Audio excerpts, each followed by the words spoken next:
The morning rush at Maple Grove Diner was a whirlwind, but Maria Santos navigated it all with the practiced ease of someone who'd been serving coffee and comfort for nearly 2 decades.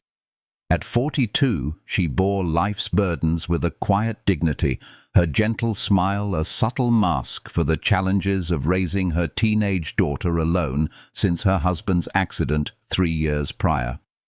The diner's faded vinyl booths and checkered floor tiles had become her second home, a haven where she knew every regular's order by heart, and where her simple acts of kindness touched everyone who walked through the glass doors. But this particular Tuesday morning held a different feeling. As Maria wiped down table 6 for the 3rd time, carefully adjusting the small ceramic vase holding a single daisy, a personal touch that made each table feel a little more special, she noticed a stir near the corner booths. A sharply dressed man in an expensive suit sat stiffly across from a young boy who couldn't have been more than 8 years old.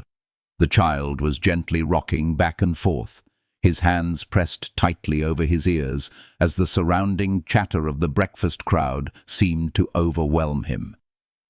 Maria's maternal instincts immediately kicked in, recognizing something familiar in the boy's distress. The man's phone buzzed incessantly on the table, but his attention remained fixed on the child, his expression a mixture of concern and a helplessness that tugged at Maria's heart. She couldn't help but wonder what had brought this unlikely pair to her quiet corner of the world, and why this successful-looking gentleman seemed so utterly lost when it came to comforting the precious boy beside him. "Where are you watching from today?" Maria had always possessed an uncanny ability to read people, a skill honed through years of serving coffee to folks from all walks of life. The man in the corner booth was clearly successful. His tailored charcoal suit probably cost more than she made in 2 months, and the sleek silver watch catching the morning light hinted at wealth beyond her imagination. But success hadn't equipped him for the gentle soul sitting across from him, a beautiful boy with dark hair and the most expressive brown eyes she'd ever seen. The child, she imagined his name might be something classic, perhaps Thomas or Daniel, was meticulously arranging the sugar packets in perfect lines while humming a soft melody that only he could hear. Maria immediately recognized the signs.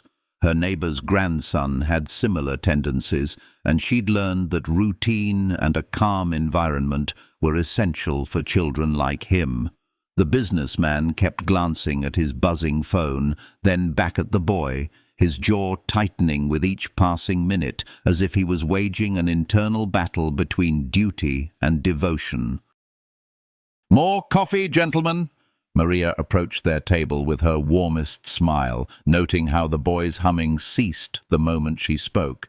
His father, for surely that's who he was, given their matching stubborn chins, looked up with tired eyes that held a vulnerability she hadn't expected. "Please," he said quietly, his voice carrying just a hint of desperation.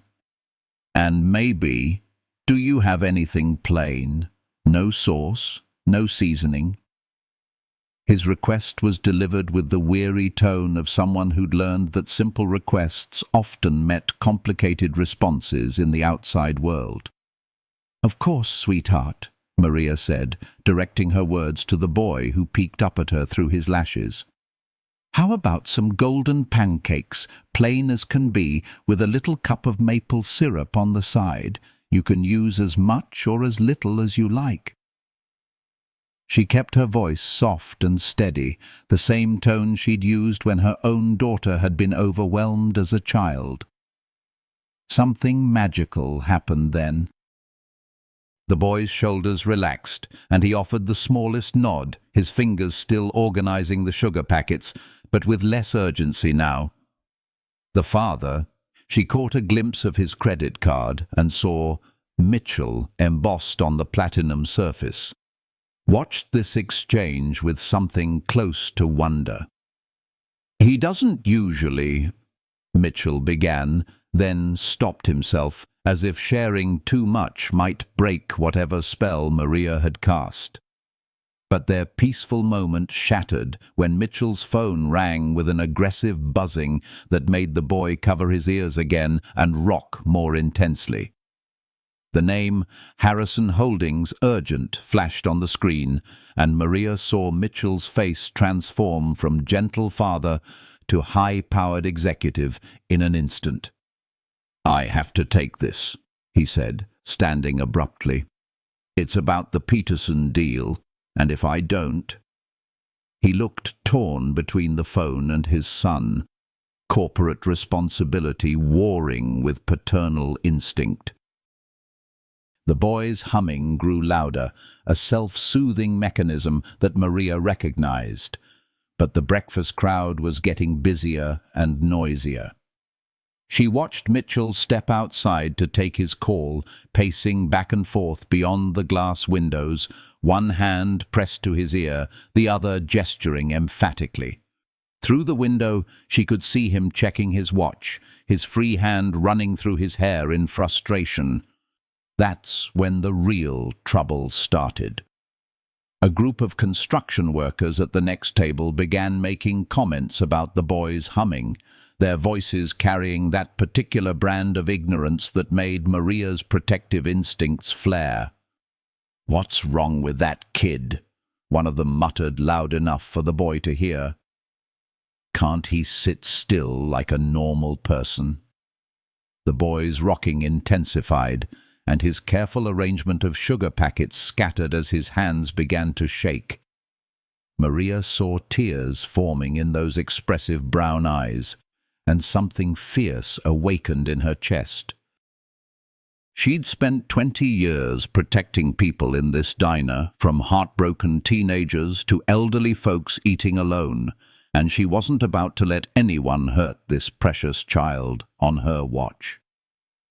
Outside, Mitchell was deep in conversation, his back to the window, completely unaware that his son's carefully constructed sense of safety was crumbling with each cruel word from strangers who should have known better.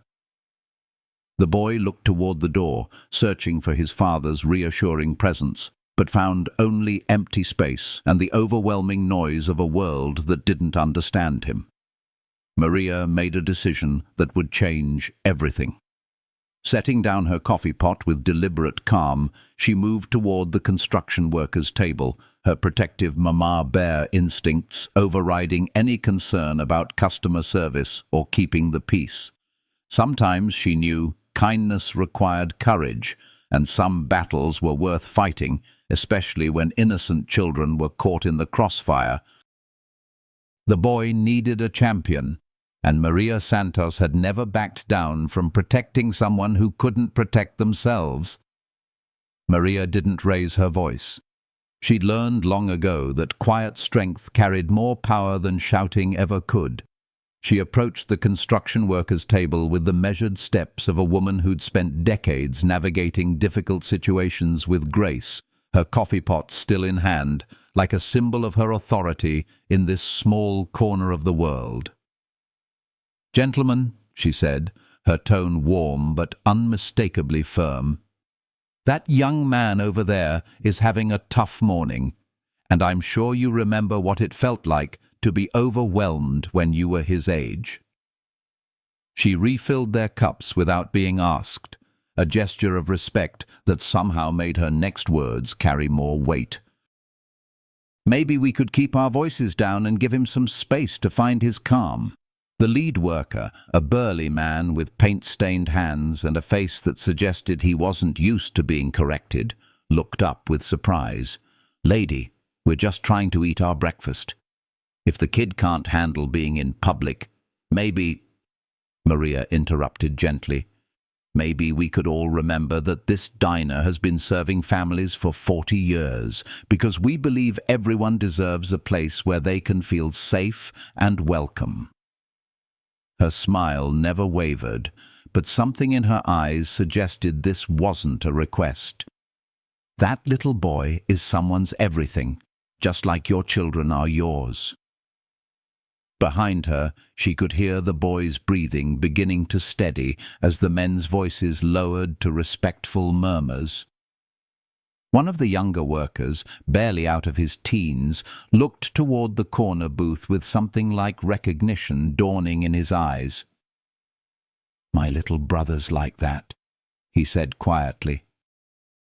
"Gets overwhelmed in crowds." "Sorry, Ma'am."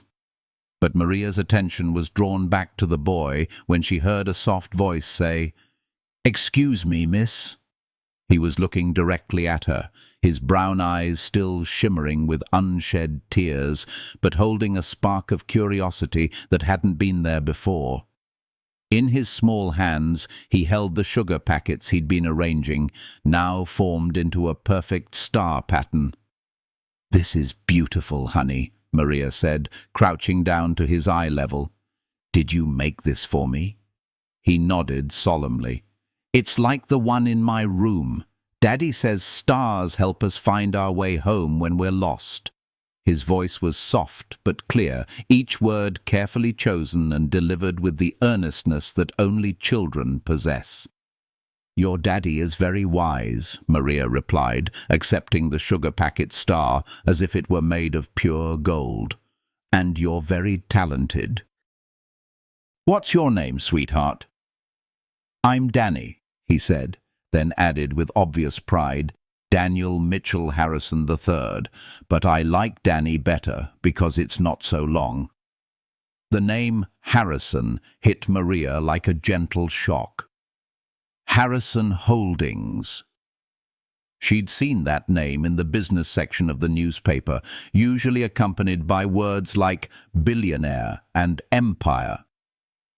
She glanced out the window where Mr. Harrison, was still deep in what appeared to be an increasingly heated phone conversation, his free hand gesturing more frantically now. But her moment of realization was interrupted when Danny's expression suddenly shifted from calm to distressed. A new customer had entered the diner, a sharply dressed woman with an iPad clutched to her chest and the purposeful stride of someone accustomed to getting her way immediately. "Mr. Harrison," the woman called out, spotting Mitchell through the window. "The board meeting moved up to 10 o'clock. We need to leave now if we're going to make it across town." Danny's carefully maintained composure cracked. "No," he said, his voice rising with panic. "Daddy promised we'd finish breakfast. He promised we had all morning." The sugar packets scattered again as his hands began to tremble, and Maria could see him retreating into himself as the unexpected change shattered his sense of security. Mitchell rushed back inside, ending his call mid-sentence when he saw his son's distress. "Danny, buddy, I know I promised, but sometimes—" "Everyone always says that," Danny whispered, and the heartbreak in those 4 words could have filled the entire diner. "Everyone always has something more important." Maria watched this scene unfold, her heart aching for both father and son. She could see the genuine anguish in Mitchell's eyes, the way he knelt beside Danny's chair despite his expensive suit, trying to explain corporate obligations to a boy who just wanted his daddy to keep a simple promise about pancakes and uninterrupted time together. The assistant with the iPad tapped her foot impatiently, checking her watch with the obvious irritation of someone whose carefully planned schedule was being disrupted by a child's needs. "Mr. Harrison, the Peterson deal won't wait. This deal represents 18 months of negotiations. If this moment touched your heart, please give the video a thumbs up." In that instant, Maria realized she was witnessing something that happened too often in the modern world. A father forced to choose between his son's emotional needs and the relentless demands of success. But sometimes, she thought, the choice shouldn't have to be made at all. Sometimes a little creative problem-solving and a lot of heart could find a third option that nobody had considered. Danny was counting quietly to 10, a coping mechanism his father had probably taught him, but his little shoulders were shaking with the effort of holding back tears. The battle between love and obligation was about to be decided, and Maria Santos refused to let this precious boy become another casualty of a world that moved too fast for gentle souls to keep up. The diner had grown quiet, as if the entire morning crowd sensed the weight of the moment unfolding in the corner booth. Maria watched Mitchell's face cycle through emotions: love, frustration, duty, and heartbreak, all while his assistant tapped her expensive heel against the checkered linoleum floor with increasing impatience. Danny had gone very still, the kind of stillness that comes when a child realizes the adults in their world are about to make decisions that will hurt them, no matter how necessary those adults believe it to be. "Daddy," Danny whispered, his small voice cutting through the tension like a knife. "You said today was special. You said it was just for us." Mitchell closed his eyes briefly, and Maria could see the exact moment when his heart broke. She'd witnessed this scene too many times over the years, parents torn between providing for their children and being present with them, never realizing that sometimes presence was the most valuable gift of all. His phone buzzed again, the Peterson deal demanding attention, while his son sat before him, needing nothing more than his father's promise to be kept. "I know I did, buddy, and I meant it," Mitchell said, his voice thick with regret. "But sometimes grown-up work is more important than me," Danny finished, his words barely audible but heavy with the accumulated weight of too many broken promises.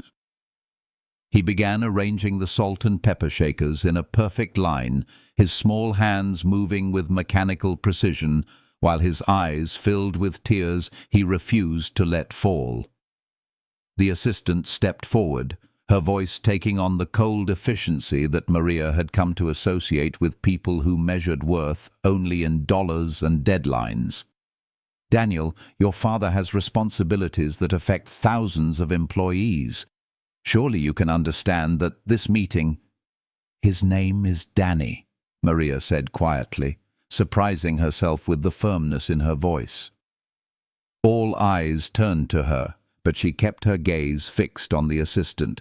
"And he's 8 years old." "8-year-olds don't understand corporate acquisitions, but they understand when promises get broken." The assistant's eyebrows rose with the kind of condescension that made Maria's protective instincts flare even brighter. "I'm sorry, but this is a family matter, and I don't think you're—" "This is a family matter," Maria interrupted, moving to stand beside Danny's chair. "Which is why maybe the family should get to decide what's most important right now." She looked directly at Mitchell, seeing past the expensive suit to the exhausted father beneath. "Mr. Harrison, I've been serving families in this diner for almost 20 years. I've seen a lot of children, and I've seen a lot of parents trying to do their best in an impossible world. But I've never seen a little boy who needed his daddy more than Danny needs you right now." Mitchell's phone rang again, the sound harsh and demanding in the quiet diner. This time he looked at it with something close to hatred before declining the call.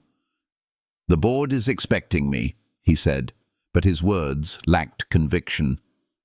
"If I don't show up, if this deal falls through, will it matter in 20 years?" Maria asked gently. "Will Danny remember the Peterson deal when he's grown up? Or will he remember the morning his father chose him over everything else in the world?" Danny had stopped arranging the condiments and was watching his father with the kind of hope that only children can summon in the face of repeated disappointment.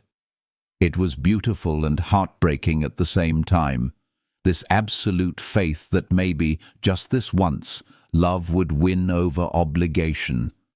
The assistant's voice grew sharp with frustration. "With all due respect, Mrs. Santos, Maria Santos, Maria corrected. Mrs. Santos, you don't understand the complexities of running a multi-billion-dollar corporation. This isn't just about one meeting. This is about what really matters, Mitchell said suddenly, his voice stronger than it had been all morning. He was looking at Danny now, really looking at him as if seeing his son clearly for the first time in months. You're right, Patricia. I don't think you do understand. He turned off his phone completely, the decisive click echoing in the quiet diner like a small revolution. Call Harrison and tell them I'll review the Peterson materials tonight, and we'll meet first thing tomorrow morning. If they can't wait 24 hours for 18 months of work, then maybe they're not the right partners for us anyway. Patricia's mouth opened in shock. Mitchell, you can't be serious. The board will understand that sometimes being a good father has to come before being a good CEO, he said firmly. And if they don't, then maybe I'm working for the wrong people. Danny's face transformed with wonder and disbelief, as if he'd just witnessed a miracle in the middle of Maple Grove Diner. You mean it, Daddy? We can really have our whole morning together. I mean it, Mitchell said, reaching over to ruffle his son's hair. We can have pancakes and talk about stars and anything else you want. The whole world can wait. Maria felt tears prick her own eyes as she watched father and son smile at each other with pure joy. But her moment of happiness was interrupted when she heard Patricia make a phone call that would change everything. Mr. Harrison, Patricia said into her phone, her voice cold with anger. I think you should know that your son just cost the company millions of dollars because he couldn't handle eating breakfast in public like a normal child. Have you ever faced something like this? Let us know in the comments. The words hung in the air like poison, and Maria saw Danny's face crumble as he heard himself described as a burden, a problem to be managed rather than a precious child to be loved. Sometimes, she realized, the cruelest battles were fought with words, and this particular war was far from over. The silence that followed Patricia's cruel phone call was deafening. Danny's small face went through a series of emotions, confusion, hurt, and finally a terrible understanding that he was somehow to blame for his father's professional troubles. He began to rock again, harder this time, his hands covering his ears as if he could block out not just the assistant's words, but the entire weight of being seen as a burden. Patricia, you're fired, Mitchell said, his voice carrying a quiet authority that made everyone in the diner turn to look. Clear out your desk today. Security will escort you out. You can't be serious, Patricia sputtered, her professional composure finally cracking. Over this? Over a tantrum in a diner? Over my son, Mitchell corrected, his voice growing stronger with each word. Over the fact that you just called an 8-year-old boy abnormal because he experiences the world differently than you do. Over 24 months of watching you treat the most important person in my life like he's an inconvenience to be managed. But the damage was already done. Danny had heard himself called a problem, a burden, the reason his father was losing money and disappointing important people. Maria could see him retreating into himself, building walls that might take years to tear down. Danny, Maria said softly, kneeling beside his chair. Can you look at me, sweetheart? He peeked at her through his fingers, his brown eyes swimming with unshed tears. Do you know what I see when I look at you? She asked, her voice gentle but firm. I see a boy who notices everything, how the sugar packets can make beautiful patterns, how his daddy's voice changes when he's worried, how the morning light makes the flowers on the tables look like tiny suns. I see someone who feels things deeply and loves purely. And that's not a problem, honey. That's a gift. She reached into her apron pocket and pulled out a worn leather journal, the kind she used to jot down orders and phone numbers. This morning, before you and your daddy came in, I was feeling sad because my daughter is away at college, and I was missing her something fierce.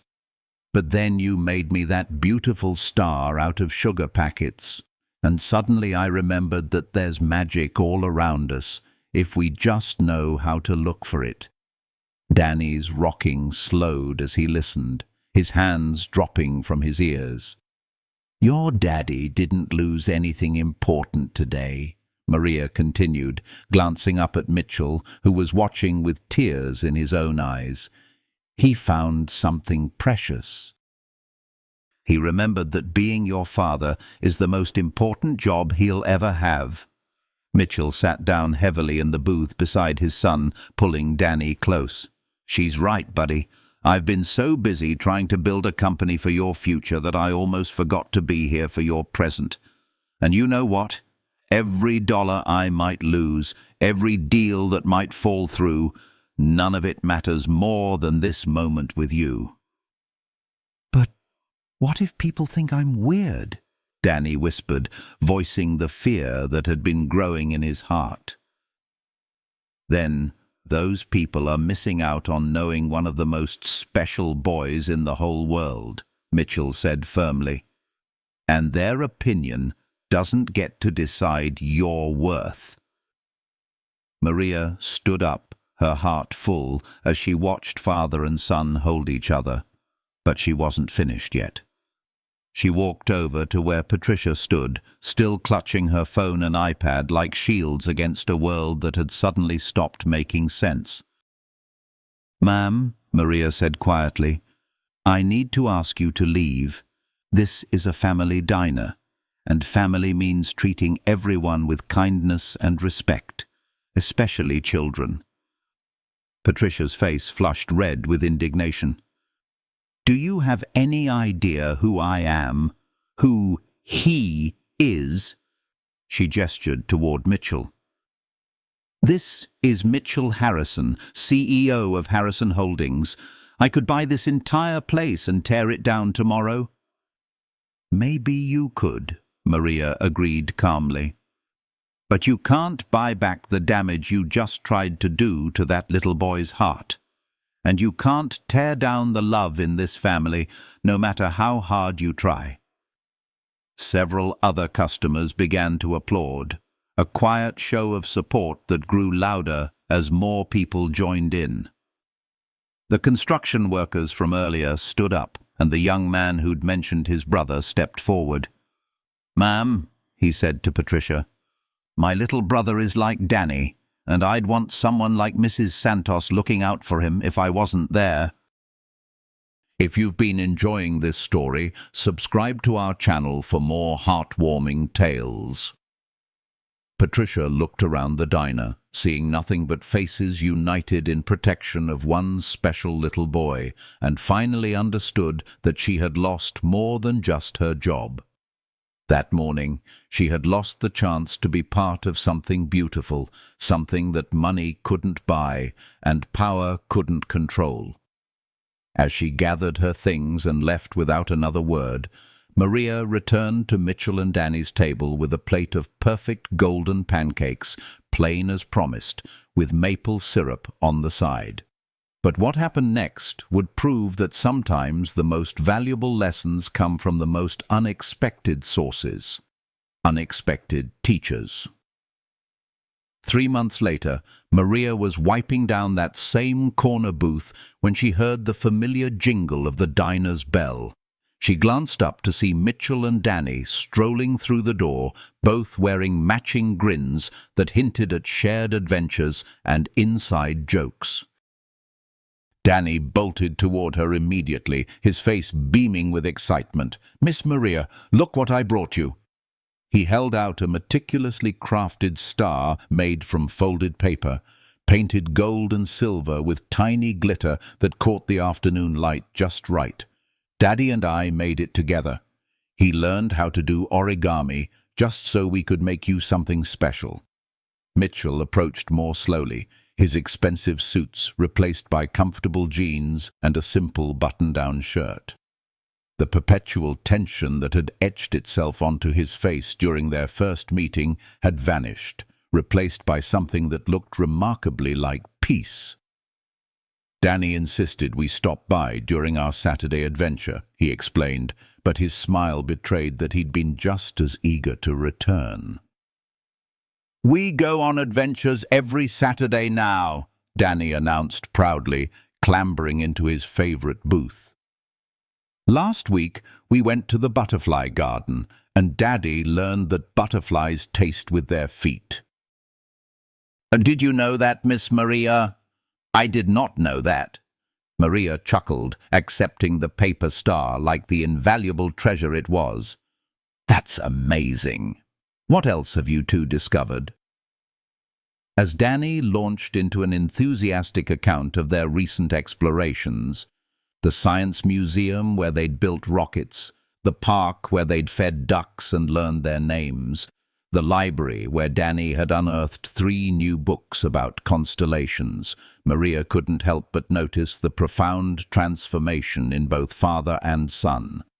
They finished each other's sentences now, shared private jokes that only they understood, and moved with the comfortable rhythm of 2 people who had learned to truly see each other, quirks and all. "The Peterson deal?" Maria asked quietly, while Danny was momentarily distracted by the jukebox. "The corner fell through completely," Mitchell admitted with a shrug. "Turned out they were looking for a company they could control, not a partner they could respect." "Best thing that ever happened to us, actually. I restructured the entire business model. Now I work from home 3 days a week, and Saturdays are sacred. No meetings, no calls, no exceptions. And the company," Mitchell's grin widened, "more profitable than ever. Turns out when your employees see you prioritizing family, they start doing the same thing. Productivity is up, turnover is down, and we're attracting the kind of partners who understand that good business starts with good people." Danny bounded back to the table, his eyes shining with a fresh idea. "Miss Maria, Daddy says you have a daughter in college. Does she like stars too?" "She does," Maria said, thinking of her daughter Rebecca, studying astronomy 3 states away. "She's learning about them in school." "We should all look at the same stars sometime," Danny suggested with the unadulterated logic of childhood. "That way we're all connected, even when we're far apart." "You know what, buddy?" Mitchell said, ruffling his son's hair. "I think that's the smartest thing anyone said all week." As they prepared to leave after sharing pancakes and swapping stories, Danny suddenly grew serious. "Miss Maria, do you remember when that mean lady said I wasn't normal?" Maria's heart clenched, but she kept her voice even. "I remember, sweetheart." "Well, I decided she was right," Danny said, then broke into a wide grin before Maria could even respond. "I'm not normal. I'm extraordinary. That's what Daddy says. That normal is boring. And extraordinary is what makes the world interesting." Mitchell's eyes welled up with tears as he listened to his son speak with such newfound confidence and unbridled joy. "He started a club at school," he explained, "for kids who think differently. They call themselves the Extraordinary Club, and they're teaching other children that different doesn't mean wrong.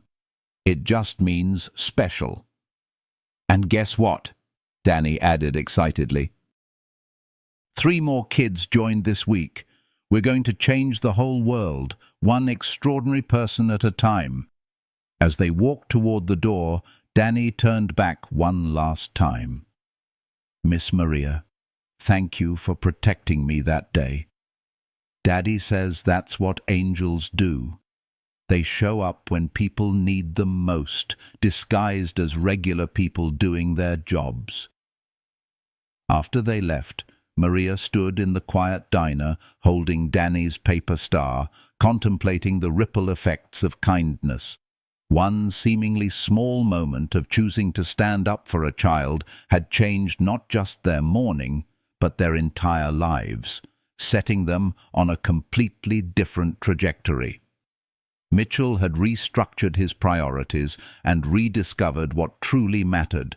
Danny had found his confidence and embraced his unique perspective.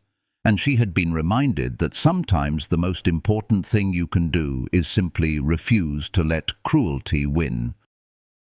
The afternoon sun streamed through the windows, painting the checkered floor in a warm, golden light, and Maria smiled as she carefully placed Danny's star in the window where everyone could see it shine, a beacon of hope and resilience. Because that's what extraordinary people do. They make sure the light keeps shining, no matter how dark the world might seem. If you enjoyed this story, please remember to like, leave a comment with your thoughts, and subscribe for more. Thank you for joining us on this journey of discovering that sometimes the most powerful force in the world is simply choosing kindness when it matters most.